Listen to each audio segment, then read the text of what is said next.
Chers frères et sœurs en Jésus-Christ, bonjour. Que la joie et la grâce de notre Seigneur et Sauveur Jésus-Christ soient toujours avec vous. Le peuple de Dieu sait parfaitement bien que le plus grand crime contre l'humanité est le rejet du libérateur et sauveur du monde, Jésus-Christ. Mais le peuple de Dieu, principalement ses bergers, sait-il que certaines doctrines qu'il enseigne et certains comportements et attitudes qu'il affiche face aux divers problèmes de la vie des hommes empêchent les nations à connaître et à croire en Jésus-Christ et tiennent l'Église bien éloignée de son rôle de lumière du monde? C'est pourquoi le peuple de Dieu a grandement besoin de connaître et de mettre en pratique la science des saints, c'est-à-dire la parole de Dieu appliquée à tous les secteurs de la vie de l'homme. Nous croyons que les émissions qui suivent aideront grandement le peuple de Dieu à changer son comportement. Nous lui demandons donc de bien les écouter attentivement et intégralement. Que Dieu vous bénisse. Dans ma marche pour le ciel, tout peut sombrer. Si la peur m'aide. L'honneur est pour nous d'entrer chez vous à travers cette émission, une émission qui vous permet de suivre des enseignements concentrés, des enseignements centrés autour de la parole du Seigneur. Aujourd'hui, nous allons aborder le thème l'expansion de la vérité et son financement. Nous allons aborder ces thèmes avec notre invité habituel, le frère Sébastien Kindidi, à qui je dis bonjour. Bonjour, sœur Charlène. Merci une fois de plus d'avoir répondu à notre invitation. Nous allons parler avec vous autour de ce sujet, l'expansion de la vérité et son financement. C'est sur ce thème que va se baser l'enseignement de ce jour. Oui, ma sœur, merci. La Bible nous dit que l'argent répond à tout. L'argent, c'est un bon serviteur, mais un mauvais maître. Et la Bible ajoute, la sagesse du pauvre est méprisée et ses paroles ne sont pas écoutées. Cela veut dire que si vous voulez être écouté, il faut que vous soyez riche.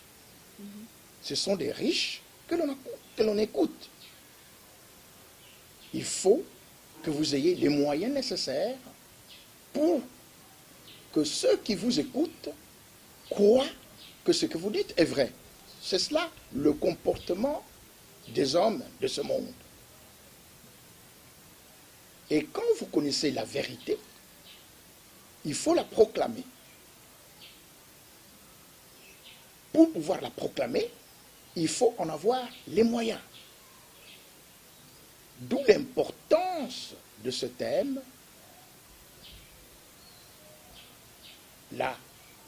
le financement de l'expansion de la vérité, ou l'expansion de la vérité et son financement. C'est la même chose. Si nous n'avons pas les moyens de répandre tout ce que nous avons eu à dire, si les gens ne les écoutent pas par faute de moyens, alors à quoi ça sert? La Bible nous dit, la foi vient de ce que l'on entend, oui. Et ce que l'on entend vient de la parole du Christ. Pour pouvoir croire, il faut d'abord entendre. Et entendre signifie qu'il y a quelqu'un qui parle. Oui. Et ce qu'on entend doit avoir comme origine la parole de Dieu. Exactement. Alors, à ce moment-là, vous avez la foi. Parce que la parole de Dieu est la vérité. Mais où allons-nous trouver l'argent nécessaire pour répandre cette vérité, la parole de Dieu, que nous avons eu à développer durant 25, nous sommes à la 25e émission, 24 émissions, et celle-ci c'est la 25e, si nous n'avons pas les moyens financiers nécessaires. Beaucoup de chrétiens ont créé des partis politiques et ils cherchent des financements pour pour pouvoir être écoutés. Mais que constate-t-on? Si des gens viennent dans des organisations, partis politiques, c'est pour avoir la possibilité de diriger, de gouverner. Mais lorsque inscrit dans un parti politique, ce parti politique ne gagne pas, ou n'a que très peu de sièges, ou n'en a point du tout, eh bien vous voyez tous ces gens qui sont venus, qui viennent pour les élections, se retirer du groupe politique. Pourquoi? Parce qu'ils viennent pour un but bien précis. Gagner les élections, être au pouvoir, avoir de l'argent. Et l'on croit que ce sont des chrétiens qui viennent pour le bonheur du peuple. Bien-aimés dans le Seigneur, je ne fais pas ici un procès d'intention. Non. Nous devons comprendre ce que Dieu veut. La volonté de Dieu est que tous les hommes soient sauvés et parviennent à la connaissance de la vérité. Effectivement. Si une organisation politique quelconque ne s'inscrit pas dans cette optique divine qui est la volonté de Dieu, c'est-à-dire que tous les hommes soient sauvés et parviennent à la connaissance de la vérité, si ce n'est pas le salut des hommes qui vous amène à créer une organisation quelle qu'elle soit, si ce n'est pas pour répandre la vérité, alors vous êtes dans une voie qui n'est pas celle de Dieu. Nous avons eu à parler dans une des émissions du projet des sociétés des enfants de Dieu. Le projet des sociétés des enfants de Dieu, nous le répétons, c'est aller et faites de toutes les nations des disciples. Il n'y a pas un autre projet. Et tous les développements que nous avons eu à présenter ici n'ont que ce but-là. Aller et faites de toutes les nations des disciples. Mais si l'on ne connaît pas qui est Jésus-Christ, si on ne connaît pas la vérité, alors à ce moment-là, les gens vont chercher la vérité ailleurs. Et le monde étant dominé par le malin, parce que c'est la Bible qui nous le dit, nous sommes de Dieu. Et l'ennemi, Satan, ne nous touche pas quand nous marchons en vérité, quand nous marchons dans la sanctification. Mais sachez que le monde tout entier est sous la domination du malin, de Satan. Et quand nous allons chercher les voies de notre bien-être, de notre paix, de notre bonheur, en dehors de Jésus-Christ, c'est le monde qui nous entraîne. Alors nous devons proclamer la vérité. Et la vérité, c'est une personne. La vérité, c'est Jésus-Christ. C'est Jésus. Ma sœur, si vous voulez bien relire ce verset auquel nous nous référons continuellement, la mission du Christ, Jean chapitre 10, verset 10. Jean 10, 10, la Bible nous dit, « Le voleur ne vient que pour dérober, égorger et détruire. Moi, je suis venu afin que les brebis aient la vie et qu'elles soient dans l'abondance. » Amen. Amen. C'est un verset que nous citons très souvent. Parce que c'est le fondement de tous les enseignements de l'Église. Moi, je suis venu. Le voleur, c'est Satan. Il vient que pour voler, pour égorger, pour détruire. Moi, Jésus-Christ, je suis venu afin que les brebis aient la vie et qu'elle l'ait en abondance. Quelle abondance? L'abondance sur tous les plans. Jésus-Christ est la vie et vient vous donner l'abondance sur tous les plans. Avec moi sont la richesse et la gloire, les biens durables et la justice. La richesse, les biens durables, la justice, la paix, la joie, tout cela vient de Dieu, appartient à Dieu. Et Jésus-Christ vient vous le donner en abondance. En abondance. Vous entendez à cause cause du fait que l'Église n'enseigne pas, malheureusement, la vérité dans ce domaine-là, nous n'avons pas à nous enorgueillir, nous tenons à le répéter. Tout est grâce, tout est grâce, tout est grâce. Amen. Mais il faut que maintenant, quand vous connaissez la vérité, que vous changiez sur le plan politique, économique et social, pour ne citer que ces trois domaines clés. Si l'Église ne se lève pas, ne proclame pas la vérité, les brebis du Seigneur vont aller là où il y a des charlatans qui vous présentent des solutions, mais qui n'ont rien de solution. Nous avons eu à démontrer que toute la richesse, tout le bien-être, tout le bonheur vient de Jésus-Christ. Amen. Mais combien de fois ne voyons-nous pas des gens, et même des prédicateurs de la parole de Dieu, parler à la télévision, mais jamais vous n'entendez parler de Jésus-Christ. Jamais.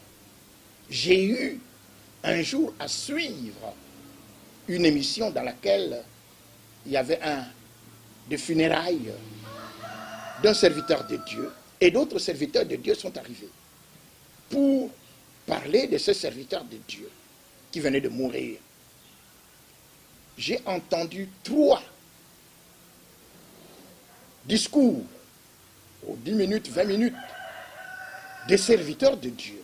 Ils se disent serviteurs de Dieu. Ils le sont, nous le croyons. Mais 4 discours. Sur les 4 discours que j'ai entendus sortis de la bouche des serviteurs de Dieu, un seul a cité le nom de Jésus-Christ. Un seul. Tous les autres parlaient des choses de philosophie du monde.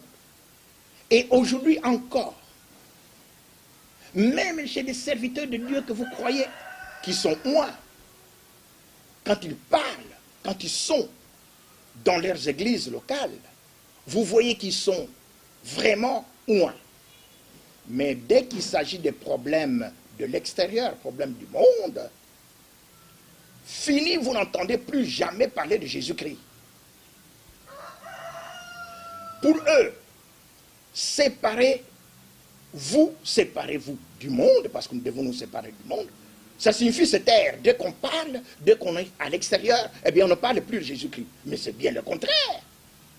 La lumière doit être élevée. La Bible nous dit qu'on ne porte pas une lumière pour la mettre sous un boisseau, sous un lit, mais on la met sur un chandelier pour éclairer les gens du monde. La différence entre l'esprit du monde et l'esprit de Dieu, c'est Jésus-Christ, ma soeur. Vous pouvez-vous lire 1 Jean, chapitre 4e, s'il vous plaît. 1 Jean, chapitre 4e, du verset 1er au verset 3e. La Bible nous dit, bien-aimés, n'ajoutez pas foi à tout esprit, mais éprouvez les esprits pour savoir s'ils sont de Dieu, car plusieurs faux prophètes sont venus dans le monde. Reconnaissez à ceci l'Esprit de Dieu, tout esprit qui confesse Jésus-Christ venu en chair est de Dieu. Et tout esprit qui ne confesse pas Jésus n'est pas de Dieu, c'est celui de l'Antéchrist, dont vous avez appris la venue et qui maintenant est déjà dans le monde. Amen. Amen. L'Esprit de Dieu est l'esprit de l'Antéchrist.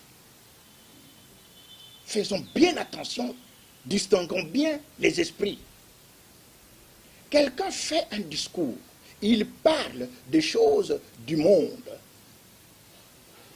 de la vie politique, de la vie économique, de la vie sociale, de la science, mais jamais il ne se réfère à Jésus-Christ. Il ne parle jamais de Jésus-Christ. Il vient vous enseigner, vous dire tout, mais jamais il ne cite Jésus-Christ. C'est un signe qui montre que l'esprit qui le conduit, celui qui l'envoie, ce n'est pas Jésus-Christ. La Bible nous dit, celui qui parle de son propre chef cherche sa propre gloire. Oui. Mais celui qui cherche la gloire de celui qui l'a envoyé, celui-là, est vrai et il n'y a point d'injustice en lui. Il faut que nous regardions, que nous entendions celui-là qui parle, qui l'envoie. C'est ça. C'est extrêmement important parce qu'il y a beaucoup de faux prophètes aussi. Vous voyez des gens qui vont vous parler à la télévision, à la radio. Mais si on ne vous dit pas que c'est un pasteur, vous ne pouvez pas le savoir. Parce qu'il tient les discours tout à fait 100% du monde. Jamais on entend Jésus-Christ. Alors, quel est l'esprit qui le conduit? Si vous ne parlez de Jésus-Christ qu'entre quatre murs, que vous appelez abusivement Église, et que lorsque vous êtes en public en dehors de ce bâtiment-là, fini plus de Jésus-Christ, parce que c'est cela que dit ce verset. Tout esprit qui se déclare publiquement, ce mot c'est important, publiquement, pour Jésus-Christ venu en chair, c'est l'Esprit de Dieu, qui se déclare publiquement. Donc ce n'est pas seulement entre quatre murs, Église. Non, l'Église, ce n'est pas un bâtiment. L'Église, c'est l'ensemble des enfants de Dieu, où qu'ils se trouvent. C'est ça. Parce qu'ils sont conduits par l'Esprit de Dieu, et cet Esprit les amène à parler de leur maître, de celui qui les envoie. C'est cela l'Église. Alors vous allez comprendre tout de suite ce que le diable a injecté dans l'Église, l'esprit du monde, l'esprit de l'Antichrist, au point que l'Église s'est fait injecter du politique, de l'économique, du social, par les hommes du monde. Jésus-Christ, le Créateur, celui qui a tout le pouvoir m'a été donné dans le ciel et sur la terre. Mais lorsqu'on parle de la domination, du règne, non, Jésus-Christ n'est pas là, non, n'est pas là. Et vous avez des pasteurs qui vous disent, attention, hein, l'Église n'est pas un parti politique, et d'autres disent, le parti politique, ce n'est pas l'Église. Mais nous sommes d'accord que l'Église n'est pas un parti politique. Jésus-Christ n'a que faire de parti politique. Il est la vérité. Mais lorsqu'il dit qu'il est le Seigneur, que tout pouvoir lui a été donné dans le ciel et sur la terre, alors proclamons-le comme Seigneur partout. Il ne faut pas l'écarter. À partir du moment où vous l'écartez, à partir du moment où, dans le domaine politique, dans le domaine économique, dans le domaine social, nous avons eu à traiter de tous ces problèmes durant 24 sessions, 24 émissions. Et ceux qui ont suivi cela comprennent la fausseté de Satan, le mensonge. La démocratie des partis politiques, c'est du mensonge. Mais à partir du moment maintenant où vous savez que c'est Jésus-Christ au centre, il doit être proclamé publiquement. Si vous avez l'Esprit de Dieu, vous devez le proclamer publiquement, c'est-à-dire partout, en public. La Bible nous dit, ne les craignez point, car il n'y a rien de caché qui ne doive être découvert, rien de secret qui ne doive être connu. Vous ne devez pas craindre les hommes du monde, ils vont vous dire, vous, prédicateurs de la parole de Dieu, parce que nous allons arriver à parler encore de vous sur le plan du financement de l'œuvre de Dieu.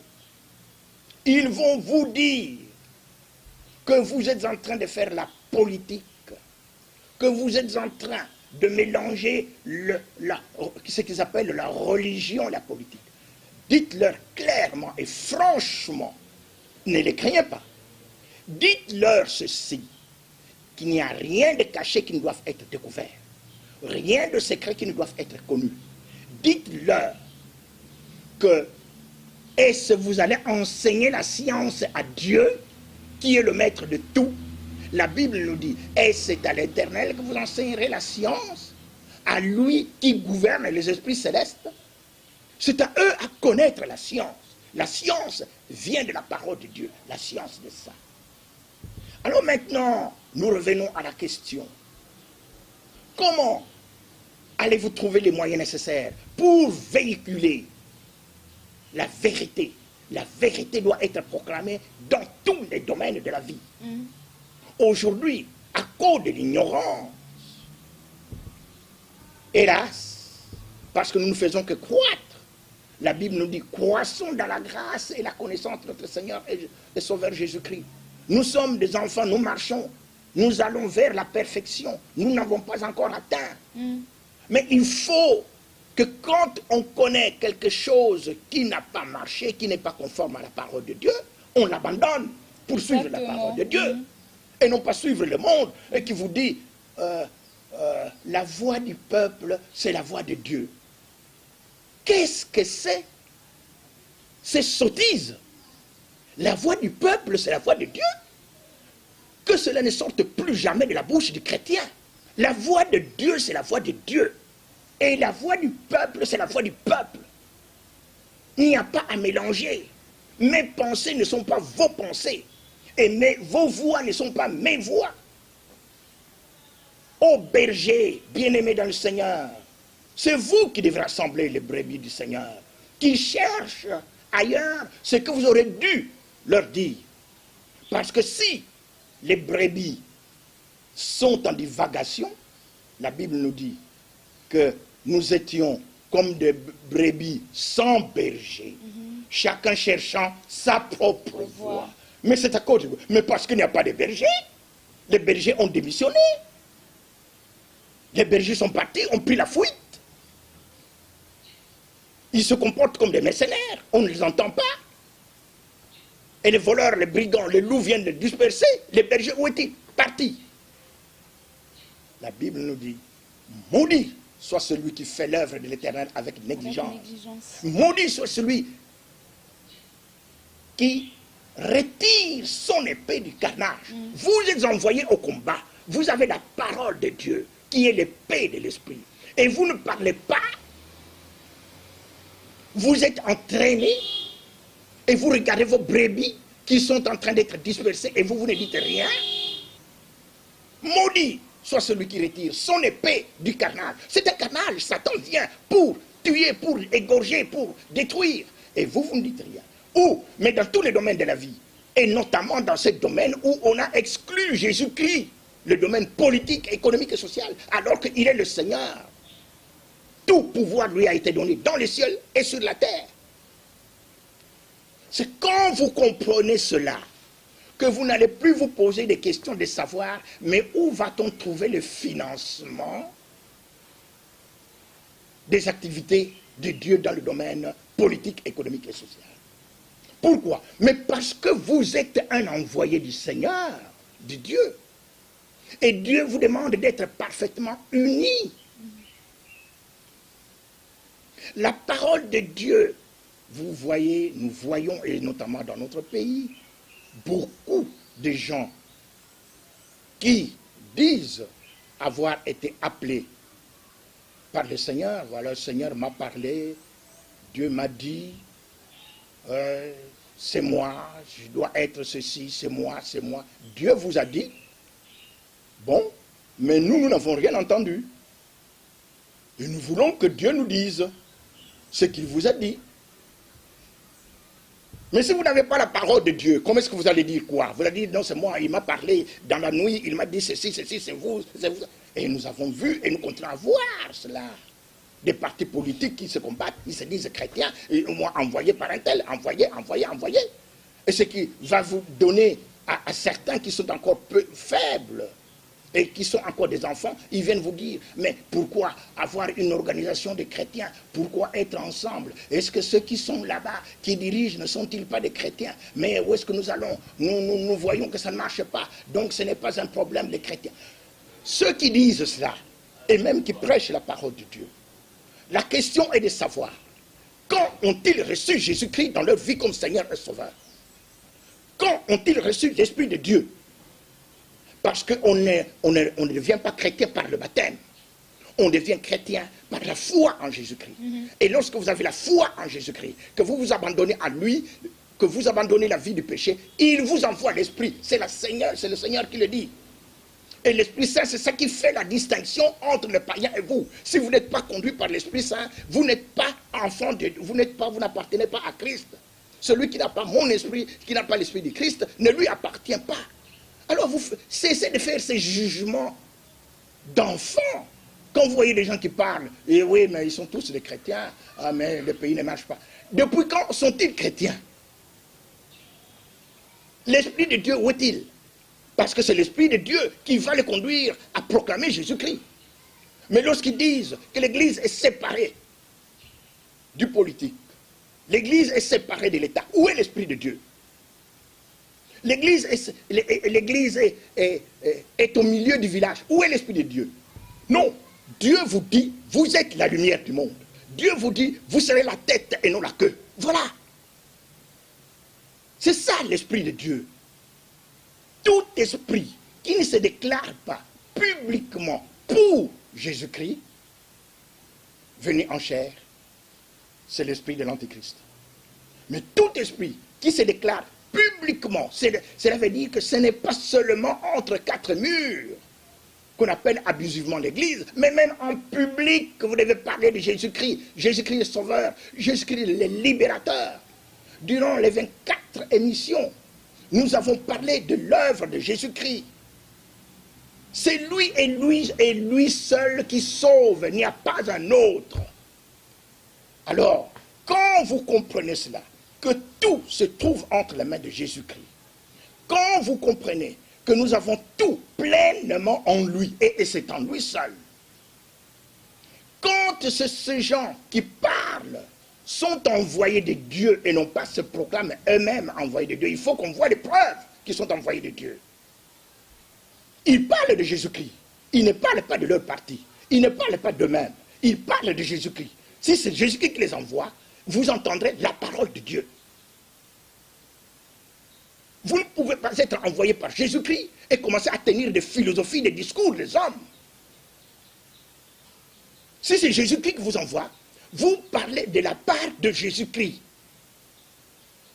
Alors, Jésus-Christ lui-même, parce que c'est lui, c'est sa promesse, il va vous élever, il va vous rassembler d'abord. Vous ne pouvez pas être dispersés, vous serez un. Et c'est là où vous êtes un qu'il envoie les bénédictions et la vie pour l'éternité. Alors, il va vous dire ce que vous devez faire pour le choix de vos dirigeants. Vous élevez, la ville s'élève par la bénédiction des hommes droits. Signifie que ce sont des hommes droits que vous devez mettre là. Et les hommes droits, ce sont des hommes qui sont repentis. Ce sont des hommes qui sont justes devant Dieu d'abord. Et alors, ils vont pratiquer la justice devant les hommes. Les hommes droits, ce sont ceux qui ont, comme nous l'avons dit, la crainte de Dieu, mais qui ont aussi la science, c'est la Bible qui nous le dit. À la foi, il faut ajouter la vertu, et à la vertu, la science. Et nous avons eu à démontrer ce que c'est la science des saints. La science et la foi vont ensemble, parce qu'ils ont pour origine la parole de Dieu, Jésus-Christ. Alors, quand vous comprenez cela, comment allez-vous séparer l'œuvre de Dieu envoyée dans le domaine politique et l'œuvre de Dieu envoyée dans le domaine social ou dans d'autres domaines? Non, c'est toujours l'œuvre de Dieu. Alors vous cesserez de dire, ça ce sont des politiciens, hein, il ne faut pas les suivre. Oui, il ne faut pas suivre les politiciens du monde. Il ne faut pas suivre ceux qui ne parlent pas de la part de Jésus-Christ. Il ne faut pas les suivre, parce qu'ils ne sont pas envoyés par eux. Tous ceux qui sont venus avant moi, ce sont des voleurs et des brigands. Mais les brebis ne les ont point. Écoutez, c'est cela. Il ne faut pas écouter cela. Tous ceux qui ne viennent pas de la part de Jésus-Christ, qui est la vérité, les enfants de Dieu ne peuvent pas les écouter. C'est la Bible qui nous le dit. Jean, ma sœur, Jean, vous pouvez lire cela, Jean, chapitre 10, verset 8 à 9. Jean 10, 8 à 9, la Bible nous dit: tous ceux qui sont venus avant moi sont des voleurs et des brigands, mais les brebis ne les ont point écoutés. Je suis la porte, si quelqu'un entre par moi, il sera sauvé, il entrera et il sortira et il trouvera des pâturages. Amen. Amen. Ces versets-là, le bon berger, c'est le titre de ce disque, le bon berger, le berger. Oui. Ça s'adresse à tous tous ceux qui ont reçu la mission de prêcher la parole de Dieu, tous ceux qui viennent avant Jésus-Christ, c'est-à-dire qui n'ont pas été envoyés par lui, ce sont des voleurs et des brigands. Moi, je suis la porte. Tous ceux qui entrent par moi, ils ont la vie éternelle. Ils sont sauvés. Ils entreront et ils sortiront, et ils auront du pâturage. La richesse vient de lui, mais commencez par le commencement. Cherchez premièrement le royaume et la justice de Dieu. Quand ceux qui prêchent la parole de Dieu vont comprendre cela, alors ils vont comprendre que ceux qui sont envoyés par Dieu, par Jésus-Christ dans le domaine politique, et donc qui parlent de Jésus-Christ, ce sont des collaborateurs, ce sont des compagnons de service. Est-ce que c'est clair? Compagnons de service, ils sont dans le ministère, un ministère. Ils sont dans le ministère de la parole. Ma soeur, je vous invite à lire 1 Corinthiens, chapitre 12e. Du verset 1er, nous irons jusqu'au verset 7e. 1 Corinthiens 12, à partir du premier verset jusqu'au 7e, la Bible nous dit, « Pour ce qui concerne les dons spirituels, je ne veux pas, frères, que vous soyez dans l'ignorance.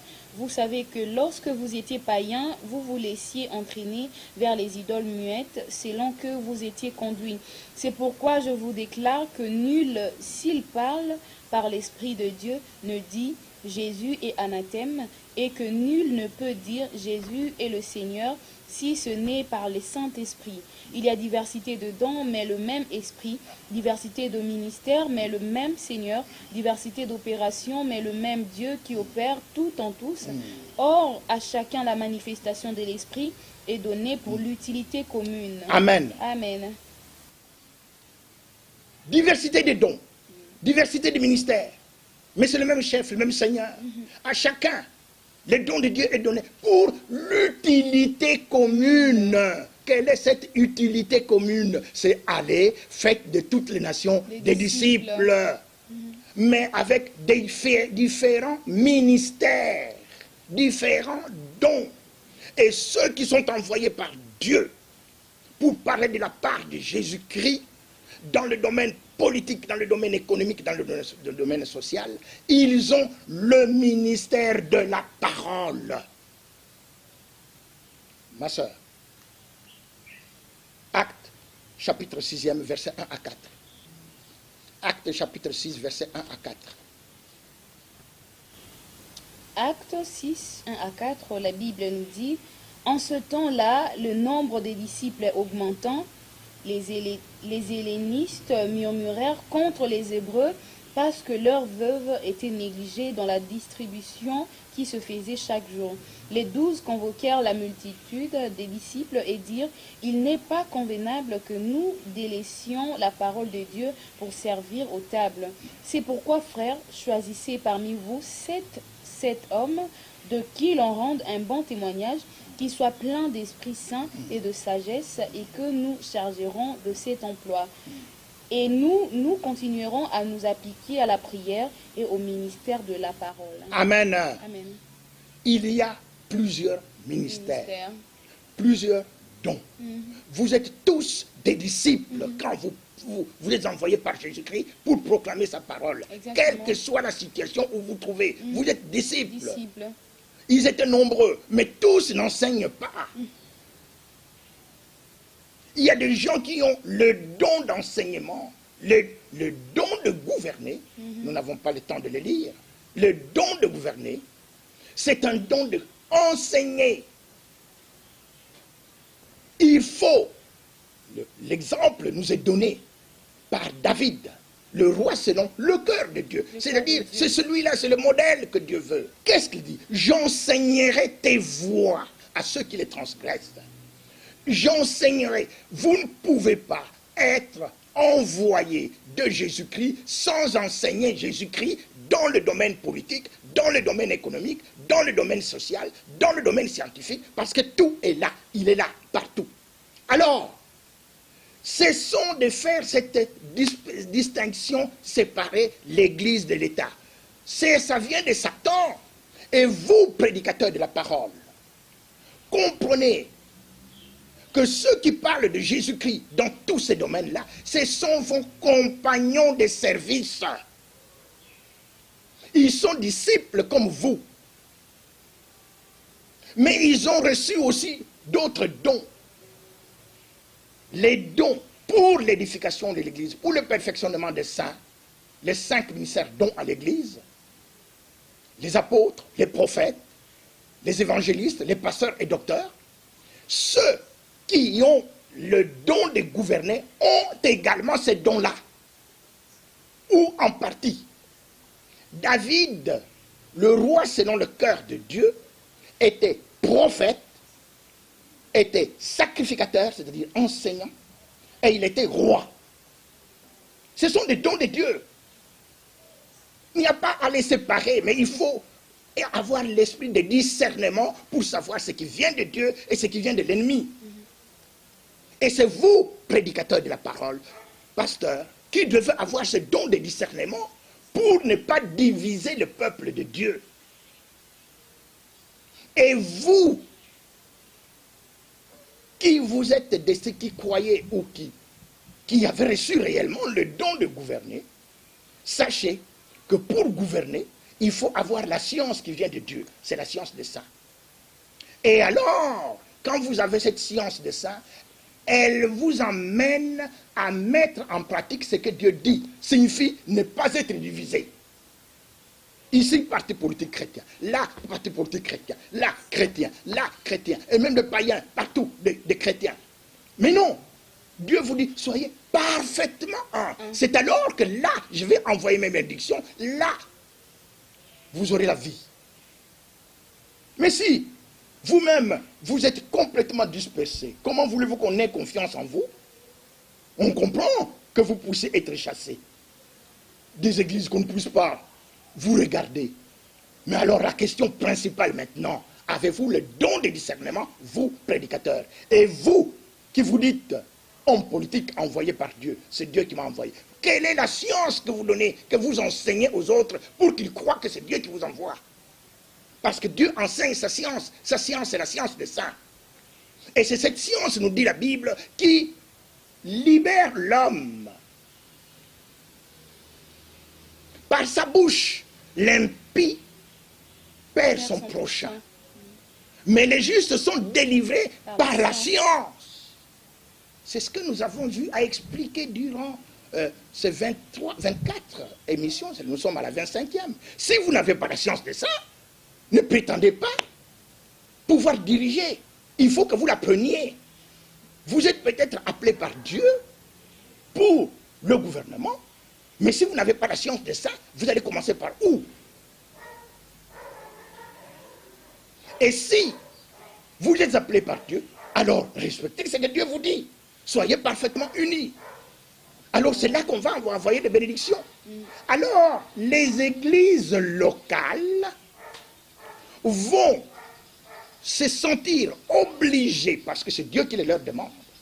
La Bible nous dit, en ceci tous reconnaîtront que vous êtes mes disciples, si vous vous aimez les uns les autres. Vous n'allez plus vous haïr. Si un royaume est divisé contre lui-même, ben, il est tout simplement délaissé. Il ne peut pas subsister. Ne soyons pas divisés, soyez un. Mais pour être un, remplissons les conditions. Il faut que le peuple de Dieu connaisse la science que Dieu enseigne à ses enfants, la science des saints. Alors, les prédicateurs de la parole de Dieu, eux, ils vont décréter. Parce qu'ils savent que c'est là la parole, c'est là cette parole-là qui va les libérer. Ils vont prendre ou décréter des dîmes et des offrandes, des dons volontaires pour faire fonctionner l'œuvre de Dieu qui est dans la politique. Ouais. Les gens vont commencer, ma soeur, les gens vont commencer à se lever pour dire, ah non, mais voilà, telle personne, il entre dans la politique, hein, il est en train de faire. Non, le pasteur va se lever, les pasteurs se lèveront pour fermer la bouche aux ignorants, pour leur dire que c'est Jésus-Christ qui est chef, Ils servent Jésus-Christ qui est le chef politique de toute la terre. Et il faut que sa parole soit entendue partout. Ça, c'est le premier. Donc, c'est la première chose. Il faut connaître la parole de Dieu, la science de ça. Et alors, il y aura la conversion, le changement de cœur. Et les gens ne devront plus avoir peur. Parce que des gens qui vont être menacés, oui, voyant que les païens, voyant qu'ils ne peuvent plus accéder au pouvoir, qu'ils ne peuvent plus diriger les enfants de Dieu, ils vont vous en vouloir. Mais le Dieu que nous prions nous dit ceci: ne les craignez point, car il n'y a rien de caché qui ne doive être découvert, rien de secret qui ne doive être connu. Ne craignez pas ceux qui peuvent tuer le corps et l'âme, mais qui ne peuvent pas tuer l'âme. Craignez celui qui peut tuer le corps et l'âme pour les amener à la gêne, à l'enfer. Craignez Dieu seulement. Et nous sommes au combat. Donc nous ne regardons plus aux hommes. Nous regardons à ce que Dieu dit. Nous avons la vie éternelle en nous. Alors, les enfants de Dieu qui ont reçu un appel dans la vie politique, ils ne doivent pas faire leur propagande individuelle. Dieu l'interdit. Que quelqu'un d'autre te loue et non pas ta propre bouche. Un étranger et non pas tes lèvres. Ils ne peuvent pas. Et ces enfants de Dieu qui ont reçu l'appel dans le domaine politique, économique et social doivent enseigner ce que Jésus-Christ dit.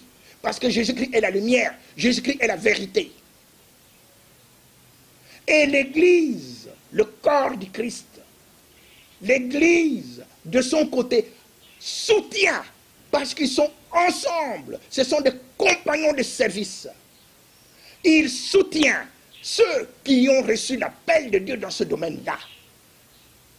Matériellement, financièrement, tout, il les soutient, parce que c'est l'œuvre de Dieu. C'est une branche de l'Église dans ce domaine-là. Une branche. Voilà. Et on abandonne alors à ce moment-là les autres. Voilà le financement.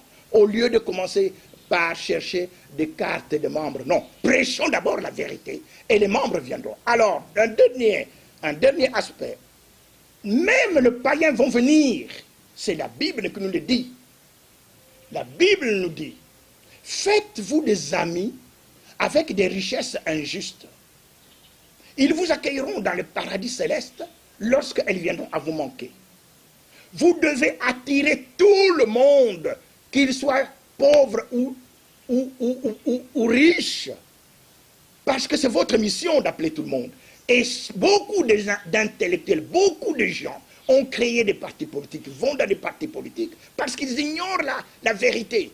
Quand ils savent que c'est Jésus-Christ qui leur donne la vie éternelle et la vie en abondance, ils vont venir comprendre, mais comment Jésus-Christ donne-t-il la vie en abondance? Alors vous leur expliquez la science de ça. C'est ce que nous avons eu à donner durant les 25 émissions précédentes. Frère Sébastien Kindidi, les temps nous pressent. Nous sommes pratiquement arrivés à la fin de cette émission. L'enseignement de ce jour a porté sur les thèmes l'expansion de la vérité et son financement. Pour ceux qui nous ont rejoints en retard, en 2 minutes, si vous pouvez résumer pour ceux-là qui nous ont rejoints en retard pour avoir l'idée générale de l'enseignement de ce jour. Très brièvement, mais comme je l'ai toujours dit, le résumé, c'est entendre toutes les émissions précédentes. C'est ça le vrai résumé. Oui. Parce que ici, je ne dis qu'un tout petit peu, disons quelque chose de très, très bref. Jésus-Christ est venu pour nous délivrer. Délivrer notre vaine manière de penser, d'agir, de vivre. Délivrer du péché. Et nous donne la vie éternelle. Mais cette vie, une vie en abondance. Dans les églises, bien souvent, non pas seulement la vie éternelle, mais la vie en abondance, c'est-à-dire l'abondance, la richesse, on ne l'entend pas ou l'entend très peu. Maintenant, par la grâce que Dieu nous a donnée, nous enseignons la science des saints qui nous donne la vie en abondance. Pas seulement la vie éternelle, parce que bien souvent on croit que la vie éternelle c'est seulement après. Non, nous l'avons maintenant. Dès que vous recevez Jésus-Christ, Jésus-Christ vient habiter en vous. Il vous donne son esprit, vous avez la vie éternelle. Mais cette vie, Dieu la veut en abondance. Et cette abondance commence ici, et non pas plus tard quand le Seigneur vient. Non, maintenant là, c'est le Seigneur qui le dit.